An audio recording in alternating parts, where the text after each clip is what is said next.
एक भक्त हुई भारत में, दक्षिण भारत में, साउथ इंडिया में। तो एक बार बहुत सारे संतों की टोली जा रही थी, हरि नाम संकीर्तन करते हुए जा रहे थे। तभी एक नगर पड़ा और उस नगर में उन्होंने सोचा कोई ऐसा स्थान मिले जहां रात में हम लोग रुक करके अपना भोजन पानी बना लें, अपने ठाकुर जी की सेवा कर लें। तभी उनको एक बहुत सुंदर घर दिखाई दिया और उस घर के बाहर बगीचे में बहुत सुंदर सुंदर पुष्प आदि सब लगे थे। तो प्राचीन भारत में अगर संत महात्मा ऐसे चलते फिरते गांव में कहीं रुक जाएं किसी के घर के बाहर, तो कोई रोकता नहीं था, बल्कि घर वाले सेवा और करते थे कि संत आए भैया। तो एक घर के बाहर सब संतों ने अपना धूना जमा लिया, वहीं बैठ करके टिक्कर बनाने लगे, अपने ठाकुर की सेवा करने लगे। तो घर जिसका था उस महिला ने ऊपर से झांक करके देखा,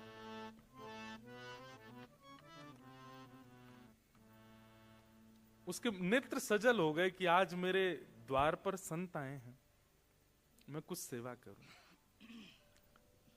निकल करके बाहर आई, संतों को प्रणाम करने लगी। महाराज जी आपको कोई जरूरत हो, कोई पात्र चाहिए हो, कुछ भी सामग्री मुझे आज्ञा करें। तो संतों ने कहा कि भाई देखो ऐसे तो सेवा करते हैं, चलो तुम एक काम करो, सबके लिए कुछ पात्र ले आओ, कुछ दोने ले आओ, कुछ ऐसे। तो उसके घर से जो जो सेवा हो सकती थी वो लेकर के आने लगी, सबको देने लगी। नमक कम पड़ गया तो नमक मंगा लिया। संत बना अपने आप ही रहे थे, बस वो सेवा कर रही थी। रात भर संतों का सत्संग चला, बैठ करके सुनती रही। सुबह सब संत बोले अब हम जाएंगे, अब हमारा समय आगे बढ़ना है।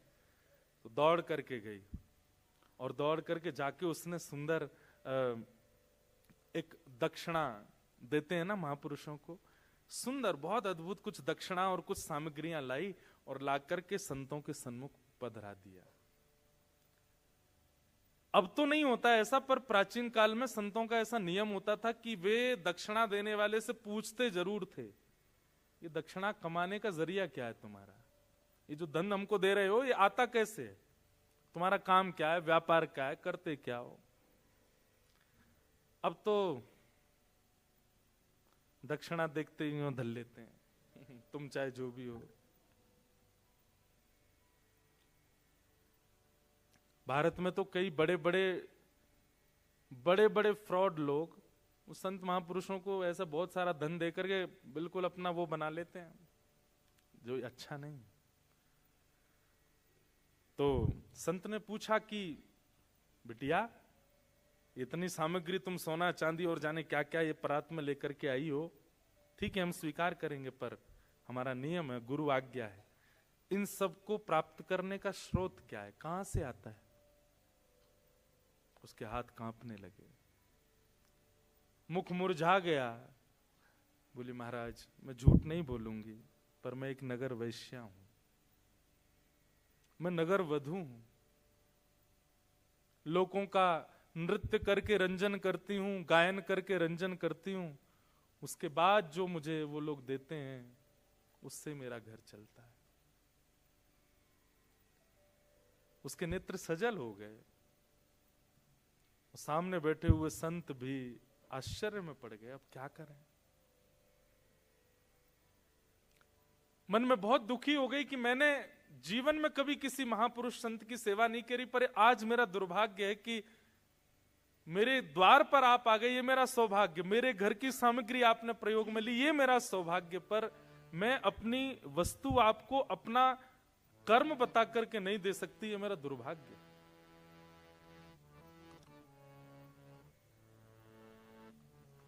संतों ने मुंह फेर लिया, धीमे से सामग्री उठाने लगी, हाथ कांप रहे हैं, क्या करूं। आज पहली बार उसको ग्लानि हो रही है अपने ऊपर।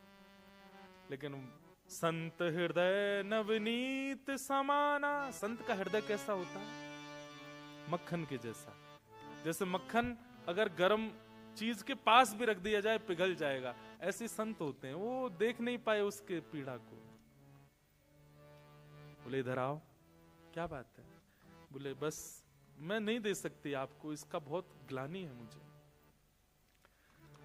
संतों ने कहा हमने एक उपचार ढूंढा है, यदि तुम देना ही चाहती हो तो हमारी एक बात तुमको माननी पड़ेगी। क्या। वो तो बड़ी खुश हो गई, आंसू पोंछ ली, बैठ के बोले आप जो कहेंगे मैं करूंगी, मुझे बताइए। बोले पहले रुपए से लेकर के अंतिम तक तुम्हारे पास जितनी संपत्ति है, ये सब ठाकुर जी की सेवा में अर्पित कर दो, कुछ भी अपने पास मत रखो। ये तुम सामग्री लेकर के आई हो, दक्षिणा हमको दे रही हो, हम इसको तो स्वीकार नहीं करेंगे, पर यह भी अगर चाहती हो कि हम लोग स्वीकार करें, तो श्री रंगनाथ भगवान का मंदिर है दक्षिण में, तिरुचिरापल्ली में। वहां रंगनाथ भगवान का अपनी संपूर्ण जीवन की कमाई से सुंदर स्वर्ण का मुकुट बना करके और ठाकुर जी को पहना दो, तो तुम्हारी ये संपत्ति स्वीकार। बोले आधी अधूरी नहीं, अब देने का मन ही हुआ है तुम्हारा और इतना भावुक हो ही रही हो, तुमको ग्लानि हो रही है ना अपने कर्म के ऊपर, अपने भाव के ऊपर। ठीक है, हम आज्ञा करते हैं, इस ग्लानि का एक ही प्रायश्चित है, अपने जीवन की सारी संपत्ति ठाकुर जी के चरणों में अर्पित करके वैष्णव हो जाओ। अब चिंता मत करना आगे अपने भोजन की, प्रसाद की, सब ठाकुर जी करेंगे, लेकिन अब जो कुछ भी है तुम्हारे पास सब अर्पित कर दो। मैं एक बात कहा करता हूं, हमारे जो ठाकुर जी है ना, इनको मैथमेटिक्स नहीं आती। ठाकुर जी की मैथ्स अच्छी नहीं है। हम बस दो ही चीज जानते हैं, क्या? पूरा पूरा दो, पूरा पूरा लो। आप कहो ठाकुर जी ये मेरी कमाई है, इसमें से इतना बेटी का, इतना बेटा का, इतना पत्नी का, इतना मेरा, इतना परिवार का, और फिर जो बचा थोड़ा सा, ये ठाकुर जी आपका। ठाकुर जी कहते हैं मेरी गणित बेकार है, मुझे पूरो और पूरो यही आवे बस। ब्रजभाषा समझ रहे हैं ना? पूरो दे दे, पूरो ले जा, और कछु ना आवे मुंह पे। तो संत ने वही बात कह दी, बोले कि अब तुम एक काम करो, अपने जीवन की पूरी जो तुम्हारी संपत्ति है उससे मुकुट बनवा करके ठाकुर जी को अर्पित कर दो। उसके मन में किंचित भी भाव नहीं आया कि ये मैं कैसे कर सकती हूं। उसको तो ये लगा कि मेरे द्वारा कोई सामग्री स्वीकार की जा रही है, ये मेरे लिए बहुत बड़ी सौभाग्य की बात है। और कुछ सामग्री नहीं, पूरी सामग्री स्वीकार की जा रही है। तुरंत लग गई। बोले महाराज जी आप बताइए, जैसा आप बताएंगे वैसा मुकुट बनवाऊंगी। पूरा बनाया गया, ऐसी मणियां, ऐसे ये संपत्ति देखी गई। कितनी संपत्ति है, संपत्ति इतनी निकल करके आई महाराज उसकी। बोले इसका पूरा मुकुट बनवाओ ठाकुर जी का। अद्भुत मुकुट निर्माण हुआ। और जब तक मुकुट निर्माण का कार्य चला तब तक साधु महात्मा कहीं गए नहीं, उसी घर के बाहर जहां बैठे तो वहीं बैठ करके वो भजन संकीर्तन करते रहे। वो इतनी आनंद में कि मेरे संपूर्ण जीवन का जो भी कुछ था सब ले रहे हैं ठाकुर जी मुझसे, कुछ भी नहीं बचेगा अब मेरे पास। 50 दिन के बाद मुकुट तैयार हुआ और उसने पूरी संपत्ति, अपना घर भी बेच दिया, जमीन भी बेच दी, जो भी कुछ था कुछ नहीं बचा, शून्य है। एक परात है बस, उसमें मुकुट रखा है। और संत बोले अब इसको लेके चलो। नाचते गाते हुए एक नगर वैश्या, नगर वधू को बीच में लिए, चारों तरफ संत नाचते गाते हुए उसको लेकर के जा रहे हैं रंगनाथ मंदिर, ठाकुर जी को अर्पित कराने के लिए। उस वैश्या के समर्पण को देखकर के संत ने एक घोषणा और कर दी। क्या? बोले ये मुकुट कोई पुजारी नहीं पहनाएगा, कोई संत नहीं, तुम खुद पहनाओगी ठाकुर जी को गर्भगृह में प्रवेश करके। अब सोचिए आप, कई बार बंधुओं तन का शुद्ध होना बहुत आवश्यक नहीं होता है, पर विचारों में अगर आपकी शुद्धता है ना तो ठाकुर जी आपसे बहुत प्रसन्न है।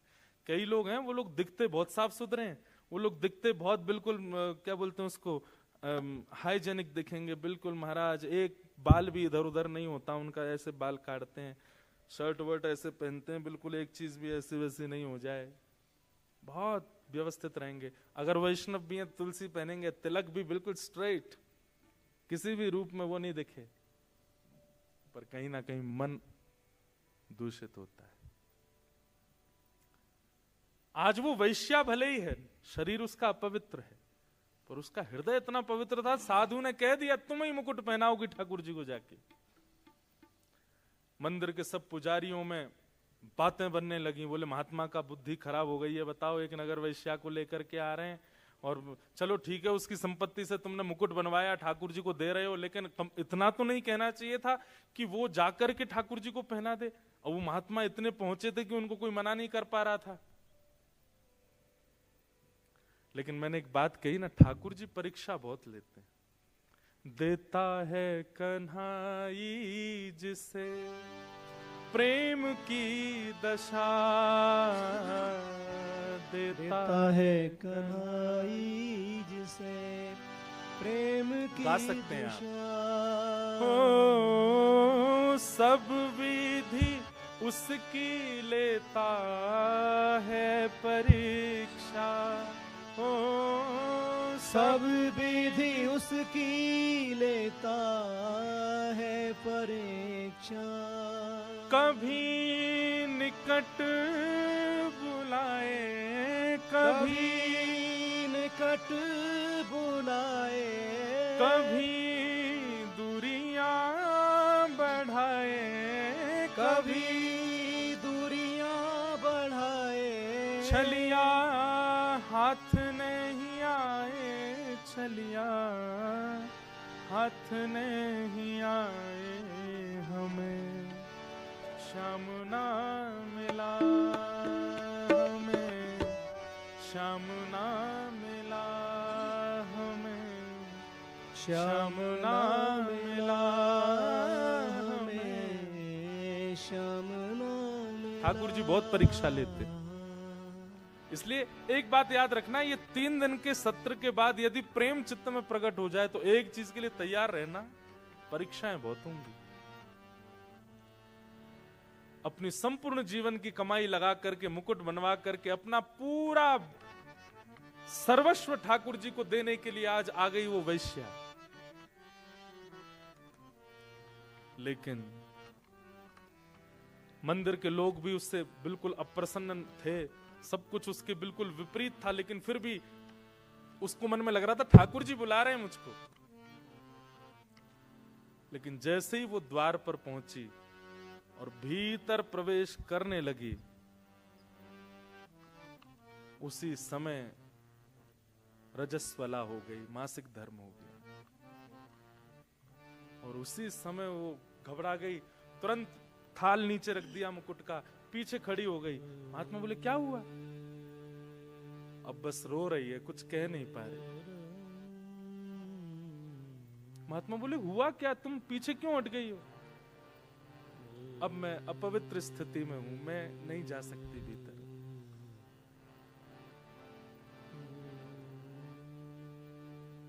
उस समय महात्मा बोले इसका भाग्य कितना दुर्भाग्य है,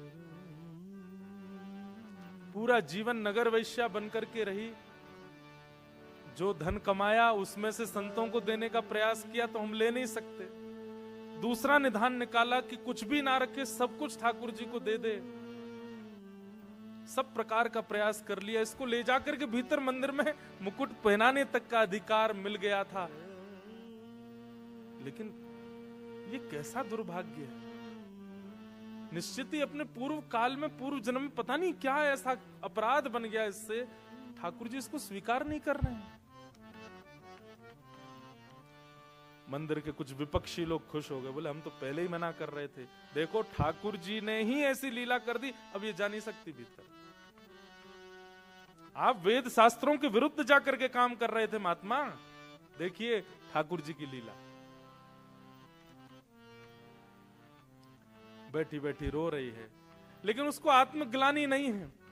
उसको था ठीक है, जितना मिला मुझे उसमें परिपूर्णता है, मैं भीतर नहीं जा सकती। मेरे द्वारा अर्पित किया गया मुकुट में ठाकुर जी के मुख पर नहीं देख पाऊंगी पहली बार। पहली एक होता है ना, कोई वस्तु कुछ देता है तो उसको रहता है कि पहला दर्शन मैं करूं। कोई बात नहीं। महात्मा थाल उठाए, बोले बिटिया अब तेरी तरफ से मैं जा रहा हूं, जाइए आप, मुझे बस बता देना कैसा लगा, ठाकुर जी के मुखमंडल पर थोड़ी मुस्कान आई कि नहीं पहन के। भीतर गए, महात्मा के नेत्रों से अश्रुपात और वो अश्रु जल मुकुट पर गिर रहा था, और बार बार कह रहे थे ठाकुर जी आपकी भक्त वत्सलता कहां गई आज? परीक्षाएं आप लेते हैं, आपका स्वभाव है, पर इतनी क्यों लेते?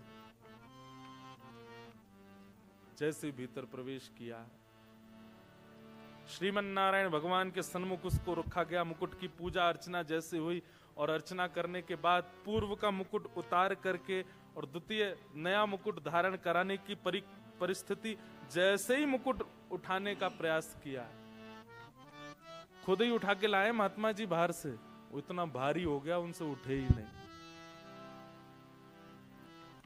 2-2, 3-3, 4-4 वैष्णव लगे हैं उस मुकुट को उठाने में, लेकिन वो इतना भार धारण कर चुका है। वैष्णव लगे हैं उस मुकुट को उठाने में, लेकिन वो इतना भार धारण कर चुका है, किसी से हिल भी नहीं पाया। महात्मा बोले, भगवान मैं तो अभी उठा के लाया हूं, वो पूरे नगर कीर्तन करते हुए वैश्या लाई, अब अचानक ऐसा क्या हुआ, ये मुकुट इतना भारी? तभी देखा तो श्री रंगनाथ भगवान के नेत्रों में अश्रुपात। महात्मा जी ने कहा, तुरंत पर्दा लगाओ, कपाट बंद करो, ठाकुर जी से मुझे एकांत में कुछ चर्चा करनी है। कपाट बंद किए, तुरंत ठाकुर जी उठ करके बैठ गए, सहज हो गए। वो बोले, जो जो मुकुट बना के लाया है उसी को भीतर लाओ, उसी के हाथ से ही मुकुट पहनेंगे।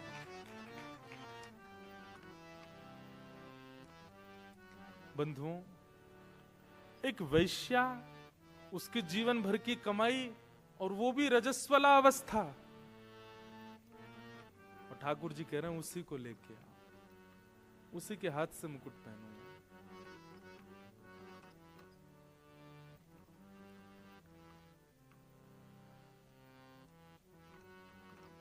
ठाकुर जी बहुत प्रेम करते हैं, बस कोई देने वाला हो वो प्रेम। महात्मा दौड़े दौड़े बाहर गए, और बाहर जाकर के देखा तो एक खंबे से सिर लगाए बैठी है, बस रो रही थी। महात्मा जाके बोले, जल्दी उठ। बोले, आप दूर रहिएगा, मेरी छाया भी ना पड़े आप पर। प्राचीन भारत में तो बहुत नियम होते थे। महात्मा बोले, मैं छाया से बचूं, और उस जगत नियंता जगदाधार साक्षात तेरी प्रतीक्षा कर रहे हैं भीतर। हाथ पकड़ लिया उसका, वो रोने लगी, महाराज मुझे स्पर्श मत कीजिए। लेकर के भीतर गए और जाकर के कहा, मुकुट पहनाओ ठाकुर जी को। जो मुकुट कितनों से नहीं उठा, लोग बाग वहां चिल्लाने लगे, कई लोग गालियां दे रहे थे, कई लोग उल्टा सीधा बोल रहे थे, आज अनर्थ हो रहा है, आज पृथ्वी फट जाएगी, आज बहुत बुरा हो रहा है, ये गलत है। लेकिन जिस मुकुट को कोई नहीं उठा पाया, जैसे ही उसने उठाया, उठ गया। और ठाकुर जी ने अपने आप ही, ठाकुर जी की जो प्रतिमा थी उसका मुख नीचे हो गया, और मुकुट ठाकुर जी ने धारण किया। और वो वैश्या, उसकी स्थिति तो कितने दिन के लिए मूर्छा में चली गई, वो मूर्छित हो गई। और जब उसकी मूर्छा टूटी, परम वैष्णव, और कुछ दिन भगवत स्मरण करने के बाद कहां भगवत धाम प्राप्ति हो गई। क्या उसका था? यह है ठाकुर जी का प्रेम, प्रेम लक्षणा भक्ति। बस प्रेम लक्षणा भक्ति का एक नियम आपको ध्यान रखना है, पूर्ण।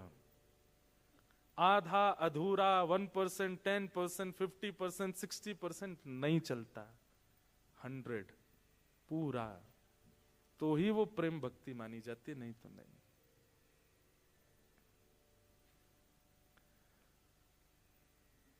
तो प्रथम भक्ति का नाम क्या है? श्रवणम। और भक्ति सुन सब रहे हैं, पर उद्देश्य क्या है आपका? उससे आपकी श्रवण भक्ति फॉर्म, रूप धारण करेगी। उद्देश्य पहले क्लियर कीजिए, क्यों सुन रहे हैं आप कथा, उसके पीछे कारण क्या है, और कारण से जो पथ आप चल रहे हैं, जिस साधना को आप कर रहे हैं, वो सिद्ध होगा। दूसरी भक्ति का नाम है, हम 3 भक्ति के फॉर्म पूरे कर दें, क्योंकि 3 का रोज टारगेट है। तो प्रथम भक्ति श्रवणम। श्रवण भक्ति का पहला रूल क्या है?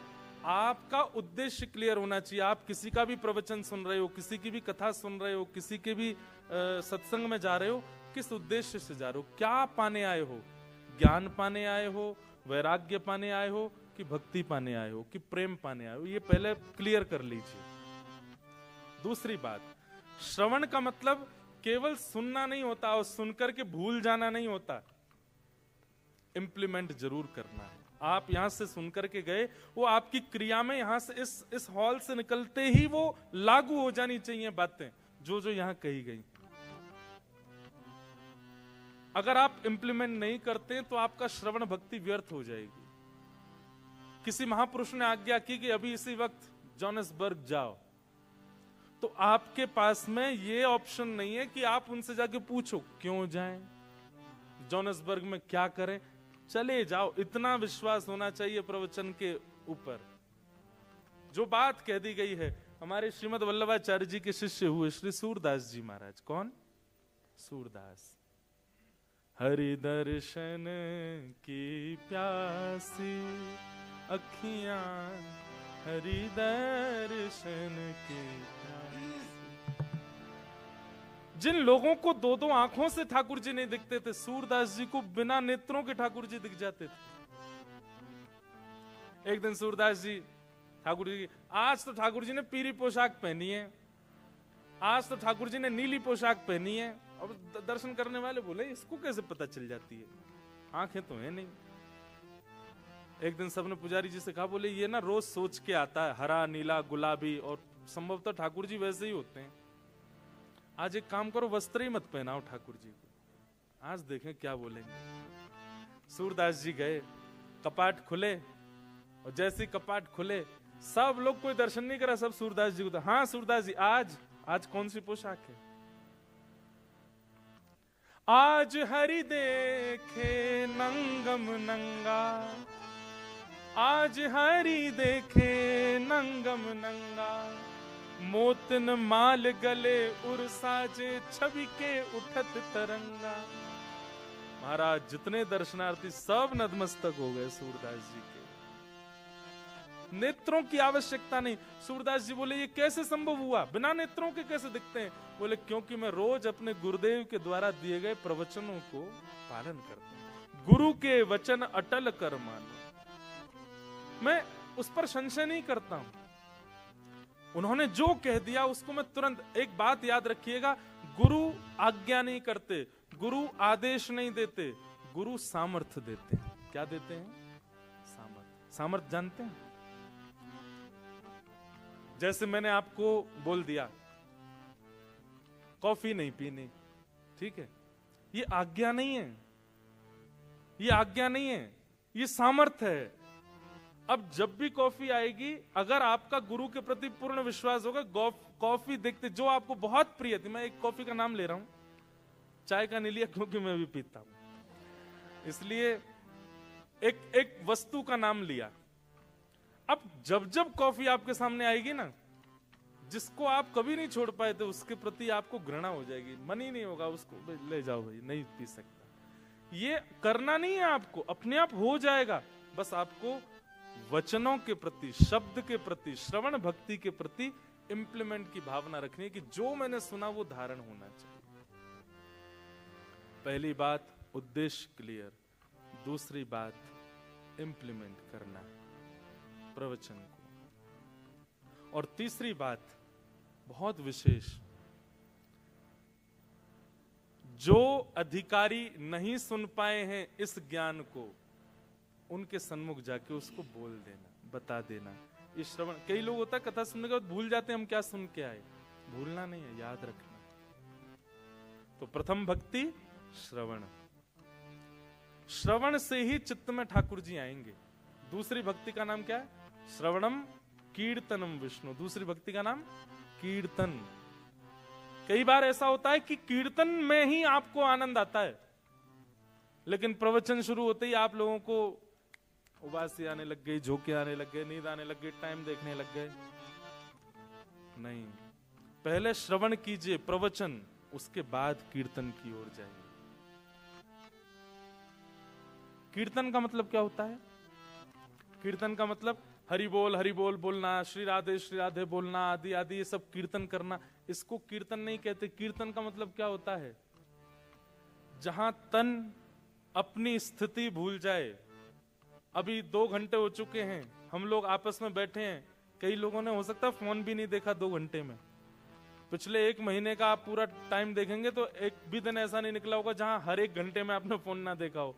पिछले 2 घंटे में आपने फोन भी नहीं देखा अपना, इसका मतलब क्या है? आपका तन अपनी कीर्ति भूल चुका है। कीर्ति से तन ऊपर की ओर उठ जाए और आनंद में भर करके सत्संग श्रवण करने लग जाए, उसको कीर्तन कहते हैं। आप आसन भी नहीं बदल पाए, आप एक बार भी विचलित नहीं हो पाए, आप इधर उधर भी नहीं देख पाए, मुझे खुद अभी पता चला कि 8 बज गए, ऐसी स्थिति हो जाए, मतलब आपका तन सामान्य स्थिति में जैसा रहता है वैसा ना रह करके कुछ एक्स्ट्रा ऑर्डिनरी हो जाए सत्संग के प्रति, उसको कीर्तन कहते हैं।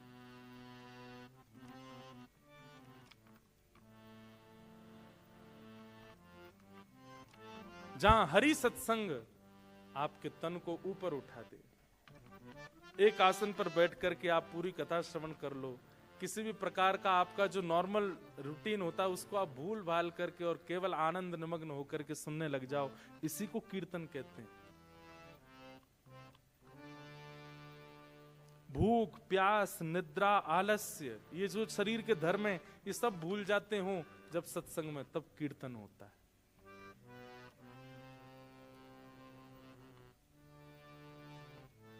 सत्संग का प्रभाव। तो दूसरा है कीर्तन, जहां तन अपनी स्थिति से परे हो जाए, उसको कीर्तन कहते हैं। तो पहले श्रवण कीजिए, उसके बाद कीर्तन कीजिए। श्रवणम कीर्तनम विष्णु, और फिर तीसरा क्या है पता है? स्मरणम। स्मरण क्या है? यहां से जब जाएंगे, चाहे भोजन पाएंगे, गाड़ी ड्राइव करेंगे, अपने घर जाएंगे, रात्रि सोएंगे, पूरे टाइम इसी का स्मरण। हमने क्या सुना था, क्या सुना था, क्या भाव था, व्यास जी क्या बोल रहे थे, पीछे ठाकुर जी कैसे लग रहे थे, बगल के ठाकुर जी कैसे लग रहे थे, जितने वैष्णव आए थे वो कैसे थे, इसी का स्मरण चलता रहे, चिंतन चलता रहे मन में। हंसी मजाक गप शप ये सब, मैं तो एक बात कहता हूं, वैसे मानोगे नहीं फिर भी मैं बोल देता हूं कि कथा के बाद 1 घंटा मौन रहना चाहिए। सुनने के बाद केवल चिंतन करो, क्या सुन रहे थे हम, इसको कहते हैं स्मरणम। कल आप ऑफिस जाओ, अपने कॉलेज जाओ, स्कूल जाओ, जहां भी जाओ, वो स्मरण कंटिन्यूटी में बना रहे आपका। क्या था? स्मरण। गीता में भगवान अर्जुन से क्या कहते हैं? पूरी बात सुनाने के बाद जब अर्जुन से कहते हैं, अर्जुन कैसा फील कर रहे हो अब? तो अर्जुन क्या कहता है? नष्टप मोह स्मृतिर्लब्धा, मेरा मोह नष्ट हो गया नाथ, और मुझे स्मृति प्राप्त हो गई है। आपने 18 अध्याय जो मुझे सुनाए वो मेरी स्मृति में है। मतलब अगर भगवान अर्जुन से कहें कि 4थे अध्याय का 5वां श्लोक सुनाओ, अर्जुन को वो याद नहीं होगा, पर अर्जुन की स्मृति में यह है कि मैंने महाभारत के युद्ध के बीच में ठाकुर जी से कथा श्रवण की थी। भगवान बोले स्मृति तुम्हारा कल्याण करेगी। बस स्मरण। श्रवणम, कीर्तनम विष्णु, स्मरणम, ये 3 भक्ति के स्वरूप हैं।